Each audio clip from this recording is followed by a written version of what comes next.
ಮಹಾದೇವಿ ಅಮ್ಮ ಶ್ರೀ ಚಕ್ರವಾಸಿನಿ. ನನ್ನ ಗುರಿ ಒಂದೇ, ಅದು ಜಾಜಿ ಸಾವು. ಸರಿ, ಇವತ್ತು ಪ್ರಮಾಣ ಮಾಡೋದಕ್ಕೆ ಹೇಳಿದ್ಲಲ್ಲ ಜಾಜಿ, ಅದಕ್ಕೆ ಕಾರಣ ಏನು ಅಂತ ಗೊತ್ತಾ? ಇಲ್ಲ. ಇದೆಲ್ಲದರ ಸೂತ್ರಧಾರಿ ಆ ಕಡಕಿ. ನೀನ್ ಏನೇ ಮಾಡಿದ್ರು ನನ್ನ ನಿಯಂತ್ರಿಸಕ್ಕಾಗಲ್ಲ. ನಾನು ನಿನಗಿಂತ ಬಲಿಷ್ಠವಾಗಿದ್ದೀನಿ. ಜಾಜಿನ ಬಲಿ. ನಿನ್ನ ದುರಹಂಕಾರ ಮಿತಿ ಮೀರಿ ಹೋಗ್ತಾ ಇದೆ.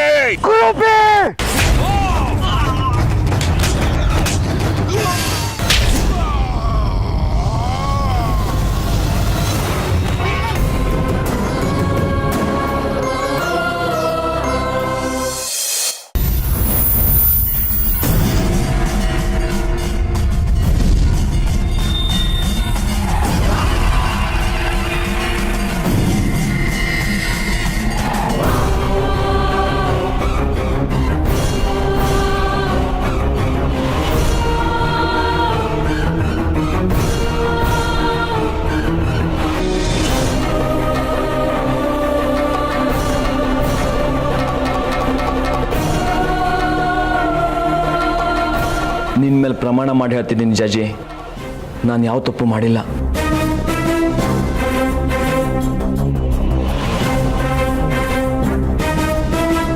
ಸುನೀತಾ ಅವ್ರ ಗರ್ಭಪಾತಕ್ಕೆ ನಾನು ಕಾರಣ ಅಲ್ಲ.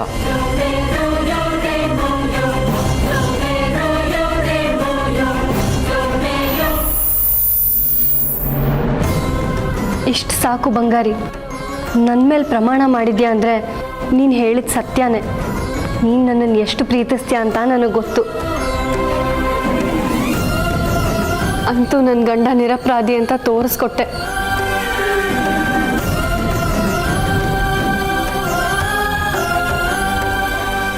ನನ್ನನ್ನು ಸಂಕಷ್ಟದಿಂದ ಪಾರ್ ಮಾಡಿದೆ.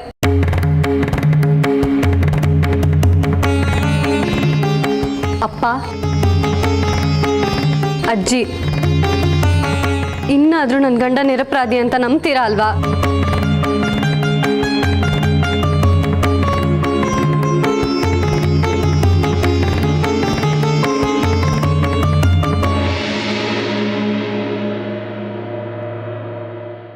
ನಿನ್ನ ಮೇಲೆ ಪ್ರಮಾಣ ಮಾಡಿದ ಮೇಲೂ ಬಂಗಾರಿನ ನಂಬದೇ ಇದ್ರೆ ಸಂಬಂಧಗಳಿಗೆ ಬೆಲೆನೇ ಇರೋಲ್ಲ.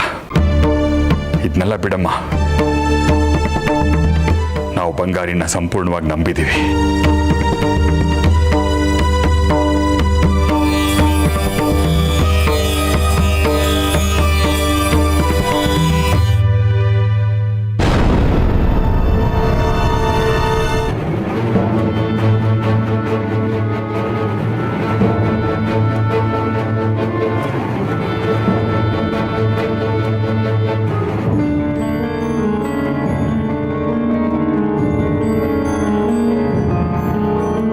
ಜಾಜಿ ಮೇಲೆ ಸುಳ್ಳಾಣೆ ಇಟ್ಬಿಟ್ಟ. ಜಾಜಿ ಮರಣಕ್ಕಿನ್ನೂ ಹತ್ರ ಆಗ್ಬಿಟ್ಲು. ಅಯ್ಯೋ ಜಗನ್ಮಾತೆ.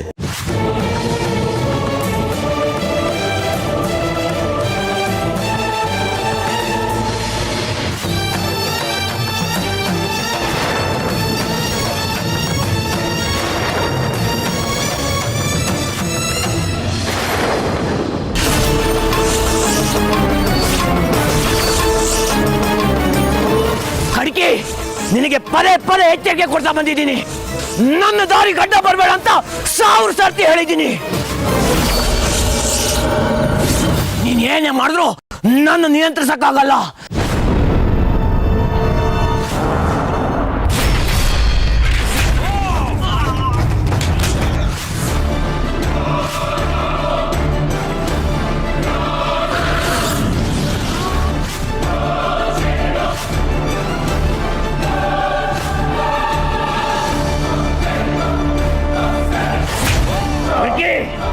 ಜಾಜಿನ ನನ್ನ ಕೈಯಿಂದ ಬದುಕೋಬೇಕು ಅಂತ ಇಷ್ಟೊಂದು ಆಟಗಳಲ್ವಾ?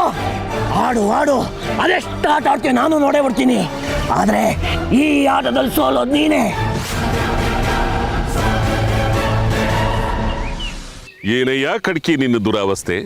ಯಾಕಶ್ಚಿತ್ತೊಬ್ಬ ಕುರೂಪಿಯಿಂದ ಏಟ್ ತಿಂದು ಬಿದ್ದು ಒದ್ದಾಡ್ತಾ ಇದೆಯಲ್ಲ ವಾಮಾಚಾರಿ, ಅದು ನಿನ್ಗೆ ನಾಚಿಕೆ ಆಗೋದಿಲ್ಲ? ನಾನು ನಿನ್ನನ್ನು ಏನೋ ಅಂತ ತಿಳ್ಕೊಂಬಿಟ್ಟಿದ್ದೆ. ಇಲ್ಲಿ ನೋಡಿದ್ರೆ ನೀನೇ ಆವಾಹನೆ ಮಾಡಿಕೊಂಡ ಕುರೂಪಿ ನಿನ್ನ ಮೇಲೆ ಸವಾರಿ ಮಾಡ್ತಾ ಇದ್ದಾನೆ. ಒಂದು ಓಡ ಹೋಗ್ಬಿಟ್ಟಲ್ಲ. ನಿನ್ನ ನೋಡಿದ್ರೆ ಅಯ್ಯೋ ಪಾಪ ಅನ್ನಿಸ್ತಾ ಇದೆ. ಬಾಯ್ಗೆ ಬಂದಾಗೆಲ್ಲ ಬೊಗಳು ಬೇಡ ವಿರೂಪಾಕ್ಷ.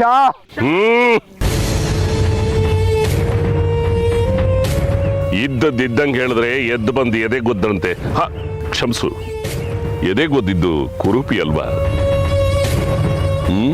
ಆಡ್ಕೋ ವಿರೂಪಾಕ್ಷ, ಆಡ್ಕೋ. ನನ್ನ ಪರಿಸ್ಥಿತಿ ನಿಂಗೆ ನಗು ತರಿಸ್ತಿದ್ಯಲ್ಲ, ಆಡ್ಕೋ. ಎಲ್ರಿಗೂ ಒಂದು ಕಾಲ ಅನ್ನೋದಿರುತ್ತೆ. ತಾನೇ ಜೀವ ಕೊಟ್ಟು ಎದುರಿಸೋದಕ್ಕಾಗದೆ ಇರೋರಿಗೆ ಇನ್ನೆಂಥ ಕಾಲ ಬರುತ್ತೆ? ಸುಮ್ನಿರಯ್ಯ, ಸಾಕು, ಸುಮ್ನಿರು. ಏನ್ ಮಾಡ್ಲಿ ವಿರೂಪಾಕ್ಷ? ಆ ಕುರೂಪಿ ಮಿತಿ ಮೀರಿ ಹೋಗಿದ್ದಾನೆ. ನನ್ನ ಹಿಡಿತಕ್ಕೆ ಸಿಗ್ತಾ ಇಲ್ಲ. ಏನ್ ಮಾಡ್ಲಿ? ಅವನನ್ನ ನಿಯಂತ್ರಿಸೋಕಾಗ್ತಿಲ್ಲ. ಏನ್ ಮಾಡ್ಲಿ ಅಂದ್ರೆ ಮಂತ್ರಕ್ಕೆ ಮಾವಿನಕಾಯಿ ಉದಲ್ಲ, ಕಲ್ಲು ಹೊಡಿಬೇಕು, ಬಲ ಪ್ರಯೋಗ ಮಾಡಬೇಕು ಕಟ್ಕೆ. ಅದನ್ನ ಮಾಡೋದು ದೊಡ್ಡ ವಿಚಾರ ಅಲ್ಲ ವಿರೂಪಾಕ್ಷ. ಹಾಗೆ ಮಾಡಿ ಅವನನ್ನ ಬಂಧಿಸಿದ್ರೆ ನನ್ನ ಶಕ್ತಿ ವ್ಯಯ ಆಗುತ್ತೆ. ಹಾಗಂತ ಬಿಟ್ರೆ ಶ್ರೀಚಕ್ರ ನಾಶ ಆಗುತ್ತೆ. ಅವನಂತ ಹುಳುಗಳನ್ನ ಬಂಧಿಸೋಕೆ ನಮ್ಮ ಶಕ್ತಿ ಸಾಮರ್ಥ್ಯ ವ್ಯಯ ಆದ್ರೆ ಮುಂದೆ ನಮಗಾಗ್ಬೇಕಾಗಿರೋ ಕೆಲಸಗಳಿಗೆ ತೊಂದರೆ ಆಗುತ್ತೆ ವಿರೂಪಾಕ್ಷ. ಹಾಗಂತ ನಿನ್ ಎದೆಗೆ ಒದ್ದಲ್ಲ, ಅದನ್ನ ಮರೀತೀಯ?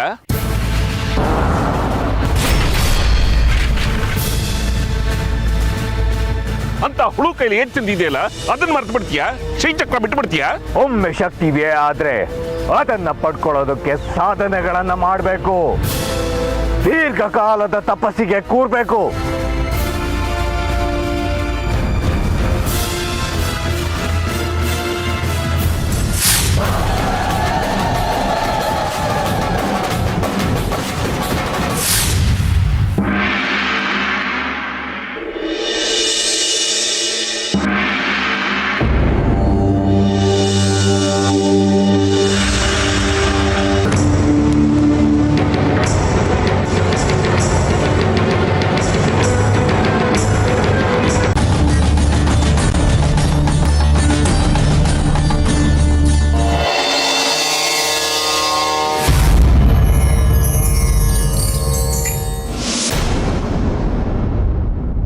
ಹಾಗಂತ ಸುಮ್ಮನೆ ಇದ್ರೆ ಹೇಗೆ ಗುರುಗಳೇ?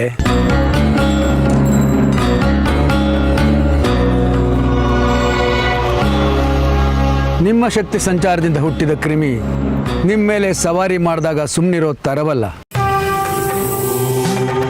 ಗುರುಗಳೇ, ನಿಮ್ಮಂಥ ಕ್ಷುದ್ರ ಶಕ್ತಿ ಆರಾಧಕರಿಗೆ ಇಂಥ ಕ್ಷುದ್ರ ಶಕ್ತಿಗಳನ್ನು ಮಟ್ಟ ಹಾಕೋದು ಒಂದು ಲೆಕ್ಕವೇ? ನೀವು ಮನಸ್ಸು ಮಾಡಿದ್ರೆ ಆ ಕುರೂಪಿ ಅಂತ 100 ಕುರೂಪಿಗಳನ್ನು ನಿಮ್ಮ ಕೈಗೊಂಬೆಯಂತೆ ಆಡಿಸ್ಬೋದು. ಹಾಗಿರೋವಾಗ ಶಕ್ತಿ ವ್ಯಯ ಆಗುತ್ತೆ ಅನ್ನೋ ಭಯ ಬೇಡ. ಈಗ ನಾವು ಸುಮ್ಮನಿದ್ರೆ ಜಾಜಿ ಜೀವನ ರಕ್ಷಿಸೋದು ಅಸಾಧ್ಯ. ಅದಕ್ಕೆ ಅವನನ್ನು ಬಂಧಿಸಿ. ಅಷ್ಟಕ್ಕೂ ಶಕ್ತಿ ವ್ಯಯ ಆದರೆ ಮತ್ತೊಂದು 6 ತಿಂಗಳಲ್ಲಿ ಸಂಪಾದಿಸಬಹುದು. ಆ ಶಕ್ತಿ, ಹಠ, ಏಕಾಗ್ರತೆ ನಿಮ್ಮಲ್ಲಿದೆ. ಆದರೆ ಆದ ಅವಮಾನಕ್ಕೆ ಪ್ರತೀಕಾರ ಬೇಡವಾ? ಶ್ರೀಚಕ್ರ ನಿಮ್ಮ ಜನ್ಮ ಜನ್ಮಾಂತರದ ಆಸೆ, ಕನಸು, ಹೋರಾಟ. ಅದನ್ನು ಪಡಿಬೇಕಾದ್ರೆ ಕೆಲವೊಂದು ತ್ಯಾಗಗಳು ಅನಿವಾರ್ಯ.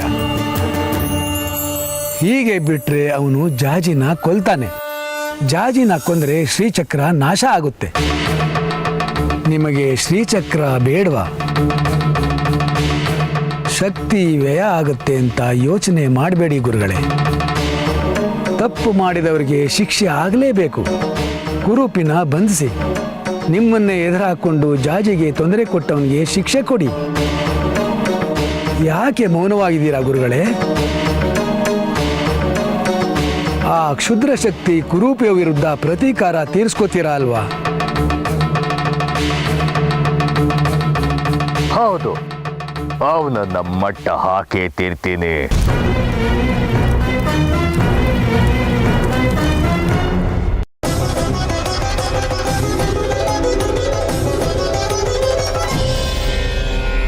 ಜಾಜಿ, ಪ್ರತಿ ಸರಿ ನಾನು ನಿನ್ ಮೇಲೆ ದಾಳಿ ಮಾಡ್ಬೇಕು ಅನ್ಕೊಂಡಾಗ್ಲೆಲ್ಲ ನೀನ್ ತಪ್ಪಿಸ್ಕೋತಾ ಇದೀಯಾ. ಒಂದಲ್ಲ ಒಂದ್ ಕಾರಣಕ್ಕೆ ನನ್ನ ಬೇಟೆ ಕೈ ತಪ್ತಾ ಇದೆ. ನಿನ್ನೊಳಗಿನ ಶ್ರೀಚಕ್ರ ನಿನ್ನ ರಕ್ಷಿಸ್ತಾ ಇದೆಯಾ ಅಥವಾ ನಿನ್ನ ಭಕ್ತಿ ನೀನು ಕಾಯ್ತಾ ಇದೆಯಾ? ಅಥವಾ ಅಮ್ಮನವ್ರು ನೆಲೆಸಿರುವ ಈ ಕಾರ್ಯಕ್ಷೇತ್ರದಿಂದಾಗಿ ನೀನು ನನ್ನಿಂದ ಪಾರಾಗ್ತಾ ಇದೀಯಾ ಗೊತ್ತಿಲ್ಲ. ಆದ್ರೆ ನೀನು ನನ್ನ ಕೈಗೆ ಸಿಕ್ತಿಲ್ಲ ಅನ್ನೋದಂತೂ ಸತ್ಯ. ಇನ್ನು ಸಮಯ ವ್ಯರ್ಥ ಮಾಡೋದ್ರಲ್ಲಿ ಅರ್ಥ ಇಲ್ಲ. ಇದು ಅಮ್ಮನವರ ಕಾರ್ಯಕ್ಷೇತ್ರ. ಇಲ್ಲಿ ನನ್ನಿಂದ ತಪ್ಪಿಸ್ಕೊಂಡು ಹೋಗ್ಬಹುದು. ಅದಕ್ಕೆ ನನ್ನ ಕಾರ್ಯಕ್ಷೇತ್ರಕ್ಕೆ ಹತ್ರ ಕರ್ಕೊಂಡು ಹೋಗ್ತೀನಿ. ಅಲ್ಲಿ ನೀನ್ ಬಲಿ ಹಾಕ್ತೀನಿ. ಏನ್ ಮಾಡ್ಬೇಕು ಅಂತಿದ್ಯಾ ಈಗ? ನನ್ನ ಶಕ್ತಿ ವ್ಯಯ ಆದ್ರೂ ಪರವಾಗಿಲ್ಲ ವಿರೂಪಾಕ್ಷ. ಆ ಕುರುಪಿನ ಮಟ್ಟ ಹಾಕೋದಕ್ಕೆ ಮಹಾಶೂದ್ರ ಯಾಗ ಮಾಡ್ತೀನಿ. ನನ್ನ ಪ್ರಾಣನೇ ಒತ್ತೆ ಇಟ್ಟು ಈ ಯಾಗನ ಮಾಡ್ತೀನಿ. ನನ್ನ ತಲೆದಂಡ ಆದ್ರೂ ನಾನು ಹೆದರೋದಿಲ್ಲ. ಪ್ರಾಣಕ್ಕಿಂತ ಮಾನ ಮುಖ್ಯ. ನನ್ನನ್ನೇ ಅವಮಾನಿಸ್ದ ಇಷ್ಟು ದಿನ ಒದ್ದಾಡಿಸ್ದ ಆ ಕುರುಪಿನ ಬಂಧಿಸ್ತೇ ಬಿಡೋದಿಲ್ಲ. ಮಣಿಕಂಠ, ಇವತ್ತು ಶೂದ್ರ ಮಹಾಯಾಗ ಶುರು. ಅದಕ್ಕೆ ಬೇಕಾದ ಸಿದ್ಧತೆಗಳನ್ನೆಲ್ಲ ಮಾಡ್ಕೋ. ಸರಿ ಗುರುಗಳೇ.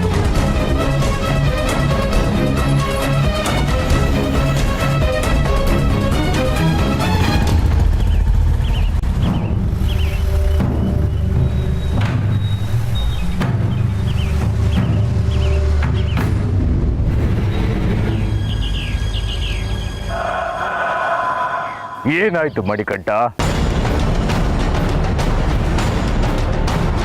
ಏನಿಲ್ಲ ಗುರುಗಳೇ, ಏನಿಲ್ಲ.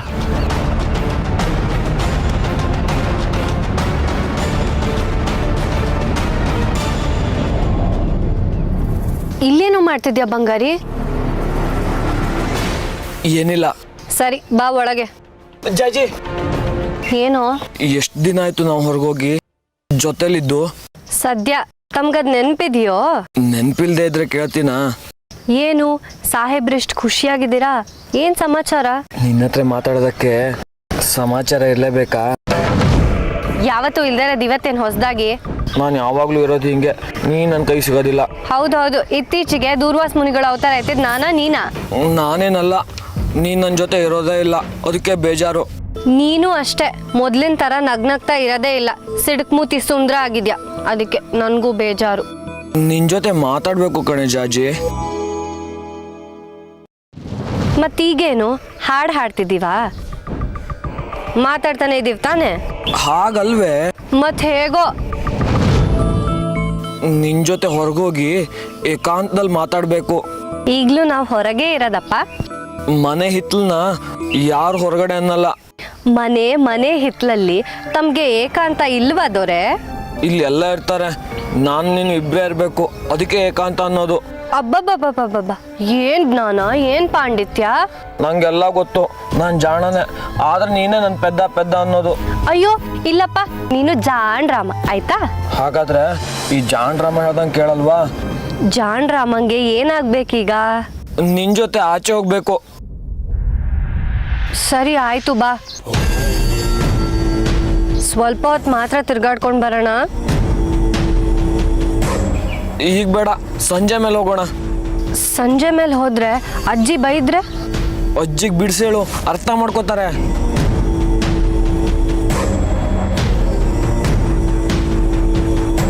ಇವತ್ತು ಮನೇಲಿ ನಡೆದ ಘಟನೆಗಳನ್ನೆಲ್ಲ ಸೂಕ್ಷ್ಮ ಗಮನಿಸಿದ್ಯಾ ಶೇಖರಿ? ನೋಡು, ಏನೇ ಆದರೂ ಆ ಬಂಗಾರಿ ಅಮ್ಮನವ್ರ ಮೇಲೆ ಪ್ರಮಾಣ ಮಾಡಲಿಲ್ಲ. ಹೌದು, ಅವನಿಗೆ ಭಯ ಶೇಖರಿ. ಅಮ್ಮನವ್ರ ಮೇಲೆ ಆಣೆ ಮಾಡಿಬಿಟ್ರೆ ತಾನೆಲ್ಲಿ ಸುಟ್ಟೋಗ್ತೀನಿ ಅನ್ನೋ ಭಯ. ಅದಕ್ಕೆ ತಪ್ಪಿಸ್ಕೊಂಡ್ಬಿಟ್ಟ. ಆದ್ರೆ ನನ್ನ ಮಗಳ ಮೇಲೆ ಪ್ರಮಾಣ ಮಾಡಿದನಲ್ಲ ದೇಶಿಕ್ರೆ. ಮೊದಲೇ ಜಾಜಿ ಅಲ್ಪಾಯುಷಿ. ಈಗ ಈ ಸುಳ್ಳು ಪ್ರಮಾಣದಿಂದ ಆಗೋ ಪರಿಣಾಮದ ಅರಿವಿದ್ಯಾ ಬಂಗಾರಿಗೆ? ಅಯ್ಯೋ ದೇವ್ರೆ, ನಮ್ಮನೆಲ್ಲೇ ಇವೆಲ್ಲ ಯಾಕೆ ನಡೆಯುತ್ತೆ ದೇಶಿಕ್ರೆ? ಸುಳ್ಳು ಪ್ರಮಾಣ ಮಾಡಿದಾನೆ, ನನ್ನ ಮಗಳ ಗತಿ ಏನು? ಈಗ ತಾನೇ ಈ ಮನೇಲಿ ಒಂದು ಗರ್ಭಪಾತ ಆಗಿದೆ. ಅದು ತುಂಬ ಗರ್ಭಿಣಿಯ ಗರ್ಭಪಾತ. ಮನೇಲಿ ಸೂತ್ಕ ಬೇರೆ. ದಿನ ಒಂದಲ್ಲ ಒಂದು ಅಪಶಕನಗಳು ನಡೀತಲೇ ಇವೆ. ಇದ್ರ ಮೇಲೆ ಇವನ್ ಬೇರೆ ಆ ಹುಡುಗಿ ತಲೆ ಮೇಲೆ ಕೈ ಇಟ್ಟು ಸುಳ್ಳು ಪ್ರಮಾಣ ಮಾಡಿದ್ದಾನೆ. ಇವೆಲ್ಲ ಏನ್ ಸೂಚಿಸುತ್ತೆ? ನಿನ್ನ ಮಗಳು ಸಾವು ಹತ್ತಿರದಲ್ಲೇ ಇದೆ ಶೇಖರಿ. ಯಾವಾಗ ಏನ್ ಬೇಕಾದ್ರೂ ಆಗ್ಬೋದು. ನಿನ್ನ ಜೋಪಾನದಲ್ಲಿ ನೀರು. ಜಾಜಿನ ಯಾವುದೇ ಕಾರಣಕ್ಕೂ ಆಚೆ ಕಳಿಸ್ಬೇಡ. ಸಂಜೆ ಆದ್ಮೇಲಂತೂ ಅಮ್ಮನವ್ರ ರಕ್ಷೆ ಇರೋ ಈ ಮನೆ ಹೊಸಲು ದಾಟೋ ಹಾಗಿಲ್ಲ ಅವಳು. ಜಾಜಿಗೇನು ಆಗಬಾರ್ದು. ಜಾಜಿಗೇನಾದ್ರೂ ಆದ್ರೆ ನಾನು ಬದುಕಿರಲ್ಲ ದೇಶಿಕರೇ. ಬಿಡ್ತೋನು ಹಾಗೆಲ್ಲ ಮಾತಾಡಬಾರ್ದು ಶೇಖರಿ. ದಯವಿಟ್ಟು ಜಾಜಿಗೆ ವಿಷಯ ತಿಳಿಸಿ ಮನೆಯಿಂದ ಆಚೆ ಹೋಗಬಾರ್ದು ಅಂತ ಕಟ್ನಿಟ್ ಮಾಡು. ಮುಖ್ಯವಾಗಿ ಇನ್ನು 2 ದಿನ ಸಂಜೆ ಮೇಲೆ ಅವಳು ಆಚೆ ಹೋಗೋ ಹಾಗೇ ಇಲ್ಲ. ಹೋಗು ಶೇಖರಿ, ಜಾಜಿಗೆ ಹೋಗಿ ಹೇಳು.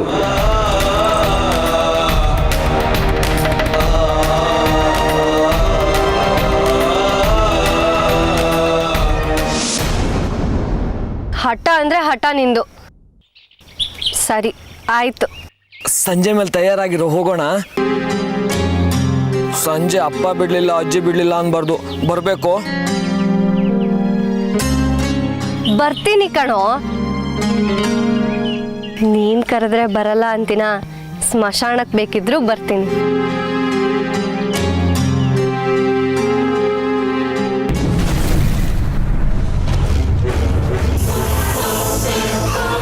ಅರೇ ಬಾ, ನೀನು ಕರ್ಕೊಂಡು ಹೋಗ್ತಿರೋದು ಸ್ಮಶಾನಕ್ಕೇನೆ. ರಕ್ತ ಕುಡಿದು ಅಲ್ಲೇ ಹೂತ್ ಬಿಡ್ತೇನೆ.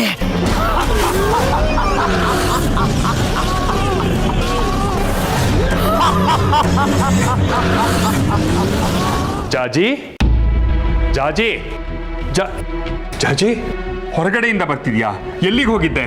ಇಲ್ಲೇ ಹೊರಗಿದ್ನಪ್ಪ. ಹೊರಗಡೆ ಯಾಕೆ ಹೋಗಿದ್ದೆ? ಬಂಗಾರಿ ಮಾತಾಡೋದಕ್ಕೆ ಅಂತ ಕರೆದಿದ್ದ, ಅದಕ್ಕೆ ಹೋಗಿದ್ದೆ. ದೇಶಿಕರು ಹೇಳಿದ್ದಾರೆ ನಿನ್ನ ಮನೆಯಿಂದ ಹೊರಗಡೆನೆ ಕಳಿಸಬಾರ್ದಂತೆ. ಅದರಲ್ಲೂ 2 ದಿವಸ ಸಂಜೆ ಆದ್ಮೇಲೆ ಹೊಸಲೇ ದಾಟಬಾರ್ದಂತೆ. ಯಾಕಪ್ಪ, ಅವ್ರು ಯಾಕೆ ಹಾಗಂದ್ರು? ಮೇಲಿಂದ ಮೇಲೆ ಅಪಶಕನಗಳಾಗ್ತಾ ಇದೆ. ಈಗಷ್ಟೇ ಸುನೀತಂಗೆ ಗರ್ಭಪಾತ ಆಗಿದೆ. ನೀನೂ ಬಸಿರಿ, ನಿನ್ಗೆ ಕಂಟಕ ಇದೆಯಂತೆ. ಅದಕ್ಕೆ ವಿಶೇಷವಾಗಿ ಮುತುವರ್ಜಿ ತಗೋ ಅಂತ ಹೇಳಿದ್ದಾರೆ. ಅಯ್ಯೋ, ಹಾಗಂತ ಭಯ ಪಡುವಂಥದ್ದೇನೂ ಇಲ್ಲ ಮಗಳೇ. ಸಂಜೆ ಆದ್ಮೇಲೆ ನಾವು ಯಾರೂ ಹೊರಗಡೆ ಹೋಗೋಲ್ಲ, ಹಾಗೆ ಇದ್ಬಿಟ್ರೆ ಆಯ್ತು ಅಷ್ಟೇ. ನಿನಗೆ ಗೊತ್ತಿರಲಿ ವಿಷಯ ಅಂತ ಹೇಳಿದೆ. ಹಾಗೆ ಇರ್ತೀಯ ಅಲ್ವಾ? ಈ ಅಪ್ಪನ ಮಾತು ನಡೆಸ್ಕೊಡ್ತೀಯ ಅಲ್ವಾ?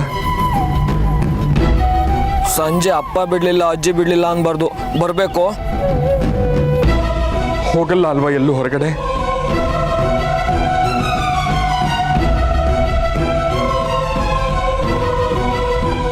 ಆಯ್ತಪ್ಪ.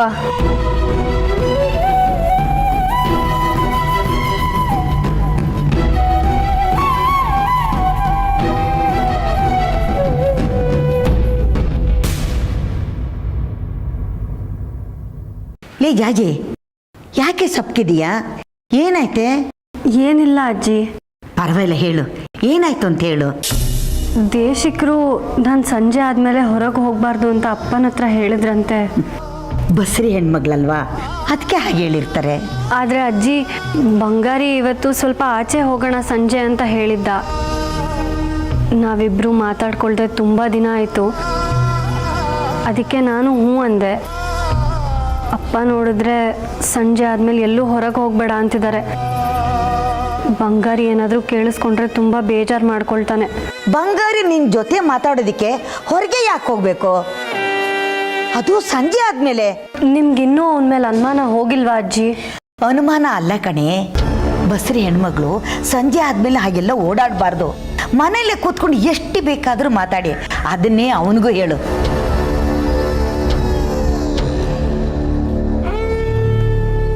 ಬಂಗಾರಿ, ನಾನೆಲ್ಲ ಕೇಳಿಸ್ಕೊಂಡೆ. ಸಂಜೆ ನನ್ನ ಜೊತೆ ಬರಲ್ಲ ತಾನೇ? ಸರಿ, ಏನಾದರೂ ಮಾಡ್ಕೋ. ಬಂಗಾರಿ ಹಾಗಲ್ಲ ಕಣೋ.